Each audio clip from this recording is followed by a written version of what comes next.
people who live in houses suspended in the trees more than 30 meters above the ground, because they believe that on the ground, something might kill them.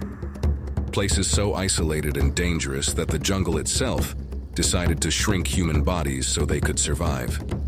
Warriors who carry in their blood a genetic protection that medicine still cannot explain. An island and a tribe where venturing near means never returning. And peoples who have survived nature's worst catastrophes for thousands of years because their isolation taught them to heed warnings that the rest of humanity never learned to hear. This is Uncensored World, and today we're going to meet the most remote and isolated tribes on the planet. Let's get started.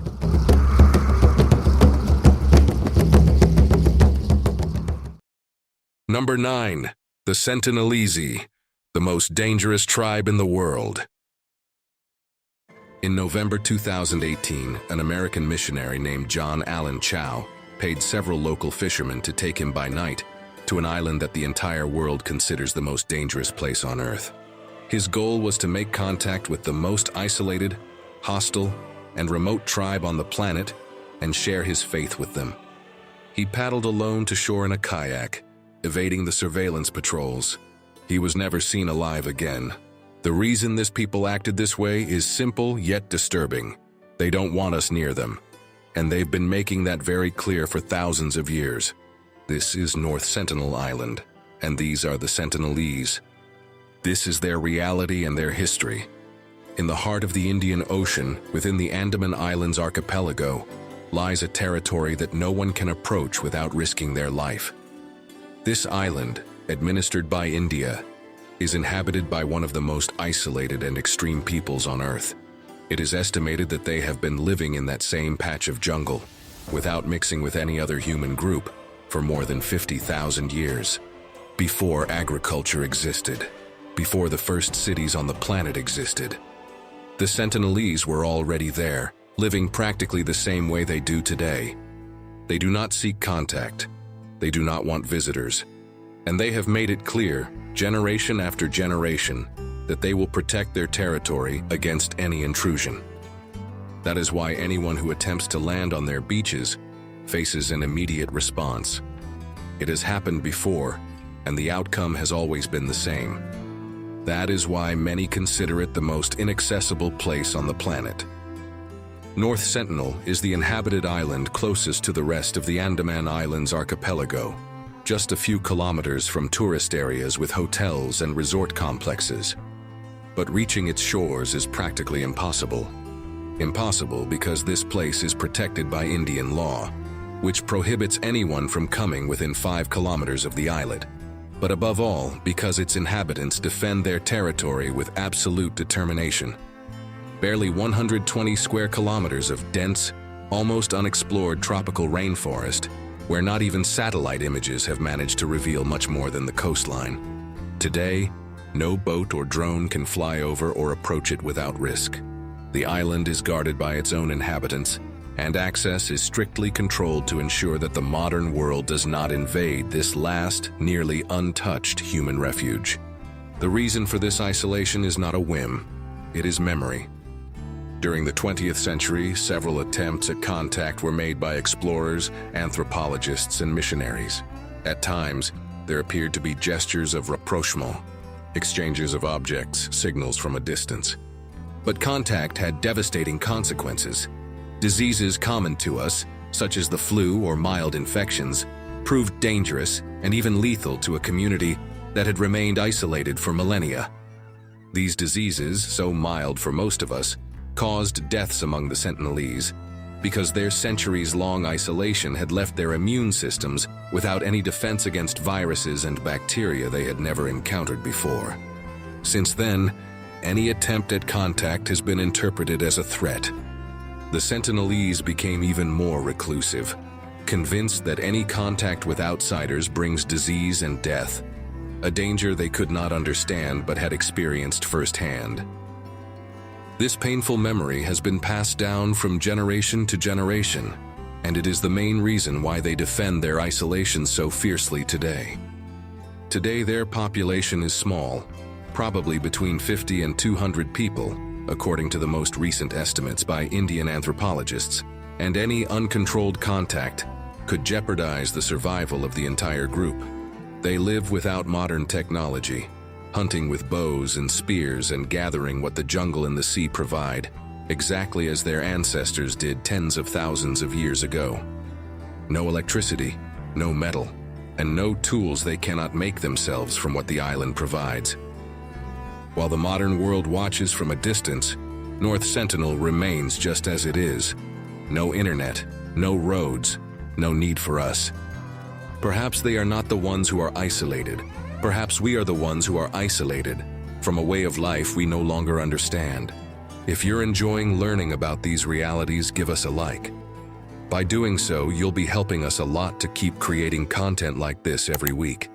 But if you think 50,000 years of isolation is hard to imagine, the next tribe on this list shows that such isolation can take on an almost supernatural quality. Because in the Andaman Sea, there is a people who learned to listen to the ocean with such precision that they were able to predict one of the most devastating tsunamis in modern history, while thousands of people around them didn't see it coming at all. Number 8.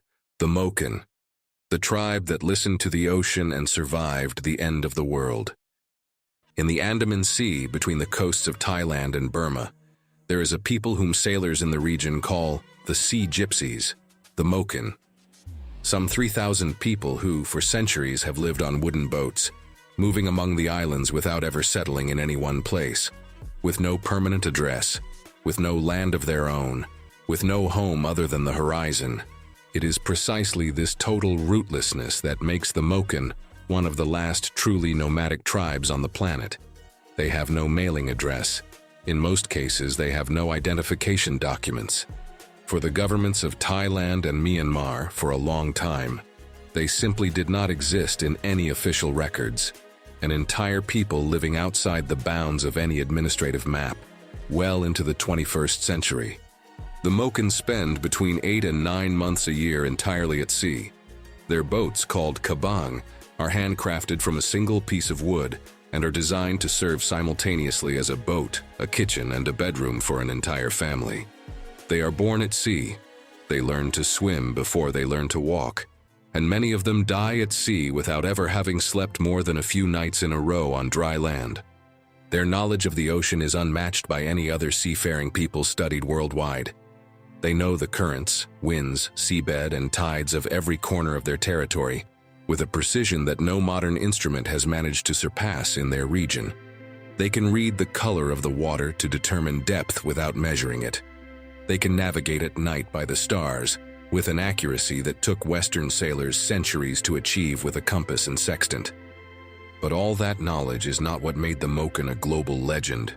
What made them a legend happened on December 26, 2004. That morning, a 9.1 magnitude earthquake off the coast of Sumatra triggered the most devastating tsunami of the 21st century. The waves reached heights of up to 30 meters. They swept away entire coastlines in Indonesia, Thailand, Sri Lanka, and India. 228,000 people died in a matter of hours. The islands where the Moken lived were directly in the path of the waves. And yet, when rescue teams arrived on those islands days later, expecting to find the same horror they had seen everywhere else, they found something they could not explain. The Moken were alive, virtually all of them. They had climbed the hills hours before the first wave struck, not because they had phones, not because they'd received any warnings, but because they had read the sea. The Moken elders recognized signs that their ancestors had taught them to identify since childhood. The sea receded in an unusual way.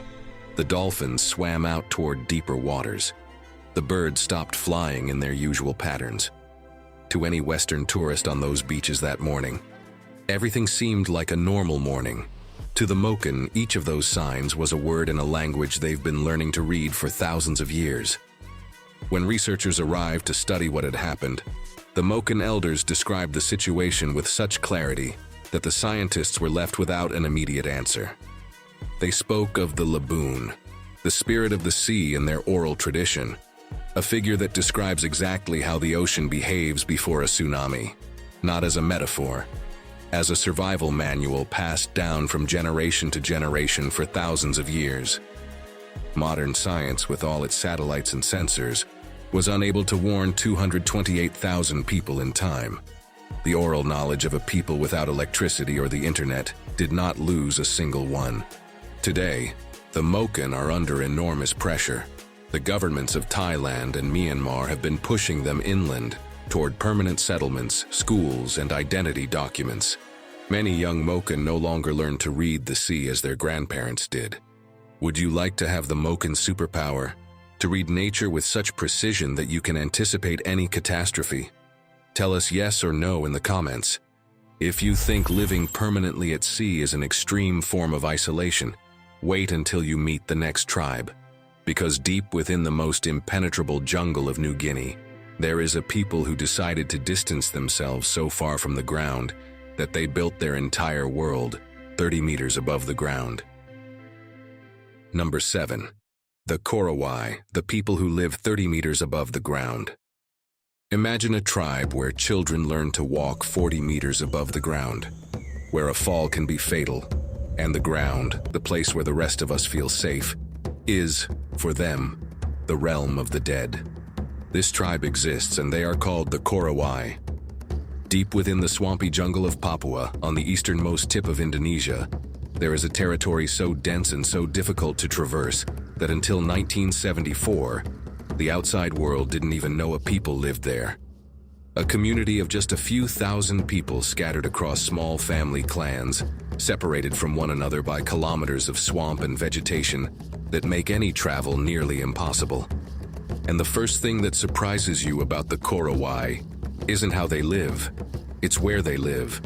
Their houses, called rumatingi, are built on a single living tree, at a height that can exceed 30 meters above the ground. To reach them, one must climb a trunk carved into a ladder, without ropes, without railings, without any safety net. Entire families, including babies and the elderly, spend their entire lives suspended in the air, high above the treetops of the surrounding forest. The reason for building this way is not aesthetic, it is fear. For the Korowai, the ground is not just a damp place full of insects and snakes. It is the territory of presences that cannot be seen but can be felt. Evil spirits that, according to their worldview, move about especially near the ground, seeking out those who remain down there when darkness falls. The higher a family lives, the farther they are from these presences, and from rival clans that also lurk in the undergrowth. That is why, when the sun sets over the Papuan jungle, something happens that no other people on this list do. The ladders disappear. Each family removes the log connecting their house to the ground, leaving the dwelling completely isolated from the outside world until dawn. If someone hasn't managed to climb up in time, there's no second chance that night. They'll have to stay down below, in the place the entire tribe fears most, waiting for daylight to arrive so that someone will come back down the ladder. Because that's another characteristic that makes the Korowai so isolated, even from one another. There is no single unified Korowai people. There are dozens of clans scattered throughout the jungle, each with its own territory. And for generations, contact between neighboring clans has been minimal or outright hostile. Some groups, in even more remote areas deep within the jungle, have never had contact even with other Korowai from different clans, let alone with anyone from the outside world. Their diet depends almost entirely on sago, a palm tree from which they extract a starch that forms the basis of their diet, along with hunting wild pigs and fishing in the rivers that run through the jungle. They do not cultivate fields as we know them. Their pantry is the entire forest. For decades, various explorers and missionaries described how some Korowai clans practiced an extreme ritual against those they considered sorcerers, people they blamed for causing illness or death within the clan through black magic. Anthropologists who lived among them documented this belief as a central part of their traditional justice system, a practice that has now declined dramatically due to pressure from missionaries and the Indonesian government, and which has virtually disappeared in areas with somewhat more contact. The first explorers who managed to penetrate their territory in the 1970s and 1980s described something that could rarely be said of any other people on the planet at that time. People who had never seen another human being outside their own clan, who were completely unaware of the existence of other countries, other races, or any technology more advanced than a stone axe. Today, some Korowai clans near the major rivers have occasional contact with tourists and missionaries. But it's estimated that there are still families deep in the jungle who have never come down from their trees to meet anyone outside their own bloodline. Can you imagine living high up in the trees, afraid that down below there might be a creature capable of killing you? Tell us about it in the comments. The next tribe on this list defies something even harder to change: the human metabolism itself. In Tanzania, there is a people who have been living exactly the same way for more than 50,000 years, and who have proven that much of what we believed about the modern human body was wrong. Number 6. The Hadza, the tribe that lives as it did 50,000 years ago. In the heart of Tanzania, beside a remote lake, live approximately 1,300 people who may be the most accurate reflection of how all humans lived before the advent of agriculture, cities, and civilization as we know it. The Hadza are one of the last remaining pure hunter-gatherer societies on Earth. They do not farm, they do not raise animals, they do not store food. Whatever they hunt or gather each day, they eat that very same day. Every morning they wake up not knowing what they'll eat, and they've been doing this without interruption for more than 50,000 years. For decades, scientists assumed that this lifestyle must entail a massive energy expenditure. That hunting, walking kilometers, and climbing trees would burn far more calories than the life of a Western office worker. It seemed logical. It was completely false. In 2012, a team of scientists traveled to Tanzania to precisely measure the calories the Hadza burned each day. The results were so unexpected that they delayed publishing them because they feared no one would believe them. The Hadza burned exactly the same number of calories per day as a sedentary Western adult. No more. The same. The explanation is surprising. When the body moves more, it doesn't expend more energy overall, but rather reorganizes it. It devotes fewer resources to processes that slowly make us sick, such as internal inflammation. It's as if constant movement shuts down the mechanisms that destroy the body from within. Their diet consists of whatever the land provides each day: wild honey, berries, tubers, and game meat. They have no set meal times or recipes, and yet their bodies are in a state of physical fitness that most Westerners don't achieve even in their prime.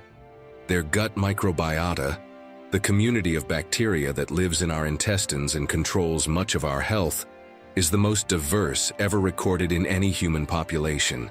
Hundreds of bacterial species have completely disappeared from the intestines of people living in modern cities. The Hadza have no leaders. They do not accumulate possessions. If someone finds honey, they share it that very afternoon. If someone hunts a large animal, the whole camp eats. Their geographic isolation, far from any major road, is precisely what has allowed them to preserve this way of life almost intact for longer than almost any other people in Africa. If you think the Hadza defy science, wait until you meet the next tribe on this list, because deep within the Amazon rainforest of eastern Ecuador, there is a people who have rejected all contact with the outside world for generations, and whose blood is revealing secrets that modern medicine has yet to fully understand. Number 5. The Waorani, the isolated warriors of the Amazon. Deep within the Amazon rainforest of eastern Ecuador, in one of the most biodiverse ecosystems on Earth, lives one of the planet's most enigmatic peoples, the Waorani. An ancient people who, until just a few decades ago, had had no contact whatsoever with the outside world. Hunters and gatherers who, for generations, rejected any approach by missionaries, settlers, or even neighboring tribes, guided by a worldview deeply connected to the jungle that surrounds them. The name Waorani means true people, and until the mid-20th century, they had had no peaceful contact with the outside world. For centuries, any outsider who approached their territory was met with such resolute defense that no stranger was able to stay. That resolve, more than aggression, was the way an entire people protected the only thing they had: their jungle, and their way of life. The Waorani do not farm the land or raise domesticated animals in the Western sense, because they believe the forest provides them with everything they need: food, medicine, shelter, and wisdom. They hunt monkeys with the same bows and darts laced with Korowai that they have used for millennia, a plant-based poison they apply to their arrows to hunt with great effectiveness. One of their most striking rituals involves the youngest members of the community. Boys and girls between the ages of 7 and 12 are taken to live alone in the jungle for a time, as part of an experience they consider essential to their upbringing. This trial helps them develop independence and understand the jungle is much more than just a place, as a living being with which they must learn to coexist. The adults keep a close watch without the children knowing, so although the tradition may seem extreme from the outside, it rarely puts their lives in real danger. It is also common among the Waorani to temporarily raise orphaned jungle animals, such as monkeys, toucans, or even young jaguars, as part of the family until they are ready to return to their natural habitat. For them, this is not a whim. It is a way of maintaining balance with an environment they consider sacred. Among their most fascinating beliefs is that of shared paternity, the conviction that a baby can inherit qualities from several different men if the mother has had relationships with them during pregnancy, which in their culture is interpreted as a way to give the child greater strength and wisdom. In 1956, a group of American missionaries led by Jim Elliot attempted to make the first peaceful contact with the Waorani with the intention of sharing their message of faith. The encounter, after months of preparation and good intentions on both sides, ended in tragedy for the missionaries, in an episode that became one of the best-known stories of failed contact in the 20th century. It serves as a reminder of how difficult it was for a people who had always lived in isolation to understand the intentions of those arriving from a completely different world. That prolonged isolation has also left a biological mark. Recent genetic studies have identified a rare variation in some Waorani that is associated with a lower incidence of certain types of cancer and cardiovascular diseases, a finding researchers attribute to entire generations living without exposure to processed foods or the sedentary lifestyle of the modern world. Today, although most Waorani clans now maintain some form of contact with the rest of Ecuador, it is believed that there are still families in the deepest parts of their territory who continue to completely avoid any contact with the outside world. Do you think you'd be able to survive even a single week in the jungle like these Waorani children? Let us know in the comments. The next tribe on this list takes that isolation to a level measured in tens of thousands of years, not generations. Because in southern Africa lives the oldest people in all of humanity. Before we continue, if you haven't subscribed to Uncensored World yet, do so now. Because on our channel, you'll discover peoples and places you won't find anywhere else. Number 4. The San, the oldest people on the planet. In southern Africa, across the deserts of Botswana, Namibia, and South Africa, live the oldest people on Earth. Not in a metaphorical sense, in a genetic and literal sense. The San, also known as the Bushmen, are the oldest continuous human lineage in existence. Their DNA diverged from the rest of humanity more than 150,000 years ago. The entire modern human population descends from a branch that split off from them. The San are, in genetic terms, the grandparents of all humanity. The San are hunter-gatherers who have lived in the Kalahari Desert for more than 150,000 years without needing anything the desert could not provide. Their tracking skills are scientifically documented. They can follow the trail of a wounded animal for 3 days across dry terrain without losing the trail. They can identify which animal passed a given spot, how long ago, whether it was wounded or unharmed, and in which direction it was moving, all by examining footprints in the sand that anyone else would not even notice, let alone step on. But their most extraordinary trait is not in their feet, it is in their mouths. The San speak one of the oldest and most complex languages ever documented by linguistics. Their language is built on clicks and clucks that do not exist in any other known human language. To a Western ear, it is almost impossible to distinguish and nearly impossible to reproduce. Their geographic isolation in the heart of the Kalahari Desert, one of the most hostile environments on the planet, served as their best protection for tens of thousands of years. Few peoples ever sought to challenge them for a territory so harsh to live in, and this allowed them to preserve their way of life almost intact for a period of time that no other human culture can match.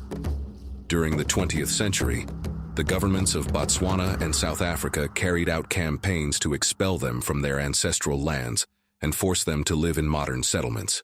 The San lost almost everything, and yet they survived. Today, some groups have reclaimed part of their territories through legal battles that reach the supreme courts of their countries. They continue to practice tracking. They still speak in clicks. They continue to pass down knowledge that took 150,000 years to build. If this list is already leaving you speechless, hit like right now.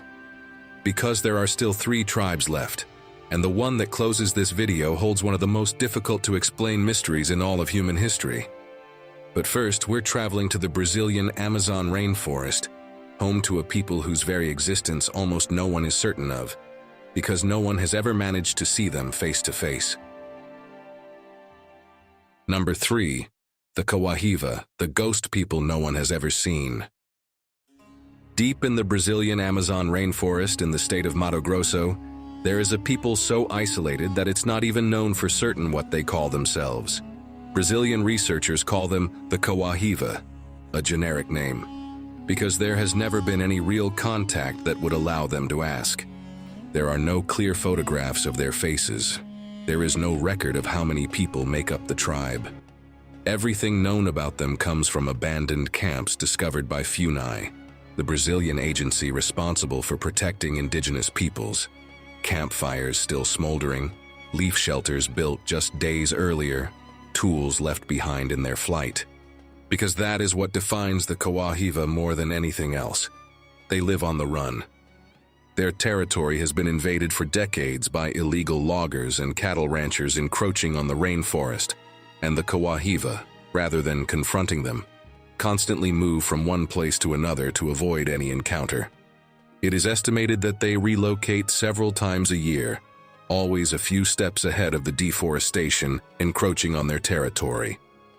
In 2011, a team from FUNAI managed to film, from a helicopter, one of the few videos that exist of members of this tribe. A few silhouettes running among the trees, carrying what little they could carry, moving away from the noise of the rotor blades. Today, those images remain almost all that the outside world has ever seen of them. Their isolation is not a cultural choice passed down through generations, as it is with other tribes on this list. It is a survival strategy in the face of a real and present threat. Every protected area the Brazilian government manages to create for them almost always comes after half of their original territory has already been destroyed. Anthropologists studying the traces they leave behind estimate that there may be only a few dozen people left, making the Kawahiva one of the most endangered, uncontacted peoples on the entire planet. Not a single imported disease, not a single conflict with invaders of their territory would need to occur more than a few times to wipe them out completely. If the Kawahiva have left you with the impression that there are peoples the world barely knows, the next tribe on this list demonstrates that isolation, in addition to hiding, can also transform the human body itself. Number 2, the Baka, the people. The jungle decided to make small. In the tropical rainforests of Central Africa, where trees reach 30 meters in height, and the vegetation is so dense that the sun barely touches the ground, lives a group of peoples who, for thousands of years, have defied one of the most basic rules of human biology. The Baka, along with other groups such as the Aka and the Mbuti, historically known as pygmies, are the shortest humans on the planet. An adult Baka stands on average between 150 and 155 centimeters tall. But what is truly extraordinary is not their height. It is the reason why they are this way. For a long time, scientists believed that their small stature was simply the result of malnutrition or isolation. Then a more interesting theory emerged, that they were small to move more easily through the dense jungle, to climb trees with greater agility, and to survive on fewer calories in an environment where food is not always abundant. But science went further. Genetic studies revealed that the Baka are not born small. At birth, they are of completely normal size compared to any other human baby. The extraordinary thing happens during adolescence. While other children around the world experience the growth spurt that takes them to their adult height, the Baka's bodies simply slow down. They stop growing, as if the jungle had programmed a signal into their genetic code that says, "That's enough. You don't need any more." Researchers determined that this halt is linked to very low levels of a growth factor called IGF-1 during puberty. It is neither a deficiency nor a disease. It is an adaptation embedded in their genome after thousands of years of natural selection in the jungle. The same jungle where, in the same regions, elephants, buffalo, and hippos are also smaller than their relatives in other ecosystems. The Baka are also extraordinary climbers. Their feet possess a flexibility and grip that no other human population has, allowing them to scale vertical trees in an almost supernatural way to gather honey, fruit, or eggs. Their isolation within Central Africa's densest rainforest has been, for thousands of years, both their refuge and their curse. A refuge because almost no other people ever sought to challenge them for such a closed-off and difficult-to-navigate territory. A curse because today, with the arrival of legal and illegal logging in those same rainforests, many Baka groups are forced to leave an environment to which their bodies have been adapted for generations. They also have one of the deepest relationships with the jungle ever documented among any people on Earth. They do not view it as a resource. They regard it as a living being with which they coexist and to which they owe respect, performing specific rituals to ask permission before hunting and to give thanks after finding honey. Do you think being small can be an evolutionary advantage, or quite the opposite? Leave your answer in the comments. If you think the Baka's adaptation is extraordinary, the tribe that rounds out this list takes the concept of isolation to a level that even Western science itself has not yet fully explained. Because in one of Africa's harshest deserts lives a people who, according to many researchers, knew of the existence of a star invisible to the naked eye long before any telescope in the world could confirm it. Number 1. The Dogon, the people who knew of an invisible star. In southeastern Mali, in the Sahel region, there is a natural rock wall that stretches for nearly 200 kilometers. The Bandiagara Escarpment, a landscape of vertical cliffs, plateaus, and caves. It lies in one of Africa's harshest and most extreme environments, with prolonged droughts, scorching heat during the day, and intense cold at night. There, on the slopes of these cliffs, the Dogon have lived for more than 700 years, in villages they chose to build in a place where very few peoples would have decided to settle. And that choice was no accident. The Dogon took refuge in Bandiagara, fleeing forced Islamization and the conflicts that had ravaged the region's lowlands and more accessible areas for centuries. The cliff, with its nearly impassable terrain, became their best defense. Difficult for any invader to scale, it features natural caves that serve as cool shelters from the extreme heat of the Sahel, and its elevated position allows them to monitor any movement from kilometers away. The more rugged the terrain, the safer they were. That geographical isolation, maintained for generations, is precisely what allowed the Dogon to preserve, almost intact, a system of knowledge that continues to spark debate among scientists around the world. According to their tradition, human beings are descended from the Nomo, deities they associate with the star Sirius, the brightest in the night sky. Sirius is part of a binary star system. That is, it has a much smaller and fainter companion star called Sirius B, invisible to the naked eye and extremely difficult to detect even with optical instruments. What has sparked so much debate is that the Dogon oral tradition, documented by anthropologists as early as the 20th century, described the existence of this companion star and aspects of its orbital behavior at a time when most of the population did not yet have access to Western astronomical publications on the subject. That understanding of stellar cycles, whether genuine or transmitted through other means that are still debated, was always linked to something very practical: agricultural survival in one of the most extreme environments on Earth.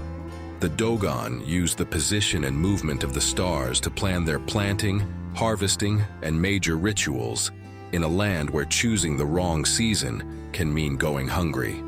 As part of their rite of passage into adulthood, young Dogon men, typically between the ages of 11 and 15, retreat to caves on the cliffs for days or weeks, in isolation and almost complete silence, subsisting solely on herbs, roots, and ritual water.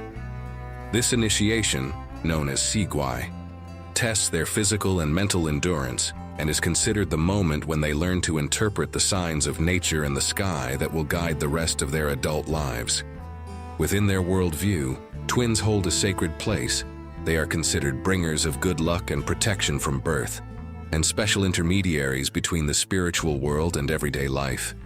In some villages, even snakes are revered and live near the houses, considered guardians of ancestral secrets.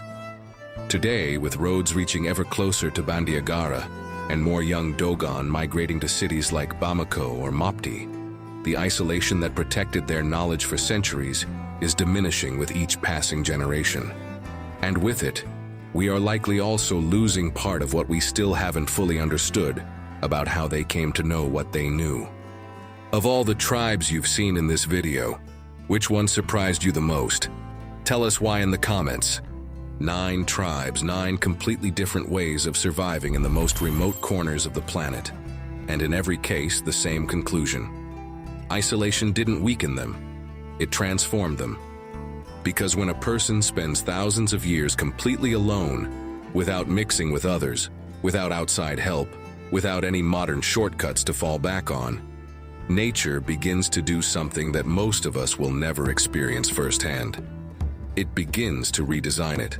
And if you think what you've seen so far is extreme, this is just the beginning. Because there's a tribe where isolation didn't just change their way of life, but something much deeper. The way their minds understand rest, time, and even who you are each day. Imagine living with the conviction that deep sleep could kill you. That the person who closes their eyes at night isn't the same one who opens them in the morning. That tribe exists, and it has been surviving for thousands of years with almost no sleep.